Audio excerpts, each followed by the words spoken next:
معروف طبعا الشتاء بيجوع وعلى طول بالليل جعانين. طب نعمل ايه؟ حاجات خفيفه ناكلها بالليل وهتشبعنا، لان لو تقلنا مش هيجيلنا نوم. نعمل ايه؟ نعمل شويه بليله سخنين، وانا هوريكي تعمليها ازاي. بتجيبي البليله من عند العطار وتنقيها وتغسليها كويس وتحطيها في شويه ميه على النار تغلي وتستوي وتطفي عليها. تعملي ايه بقى؟ في ناس بتحط اللبن على كل كميه البليله وتسيبها في التلاجة تسحب شويه بشويه. ده غلط، لان ممكن اللبن يبوظ او هي تعمل ريحه مش كويسه. فنخلي ده لوحده وده لوحده. وقت ما نعوز نعمل كوبايه او 2 ناخد بليله من الحله على قدنا ونحط عليها اللبن بتاعنا. انا سلقت شويه حلوين، كميه كبيره يعني قيمه نص كيلو، وجبت على قد اللي هعمله دلوقتي عشان ما اعملش كميه كبيره.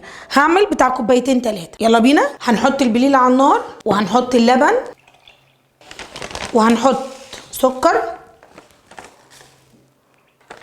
على حسب انتي بتحبي الحاجه مسكره قوي ولا نص ونص.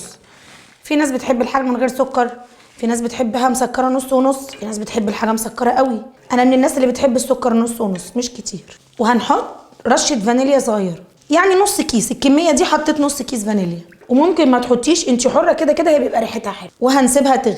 اول ما اللبن يبتدي يغلي هنطفي ونغرف على طول.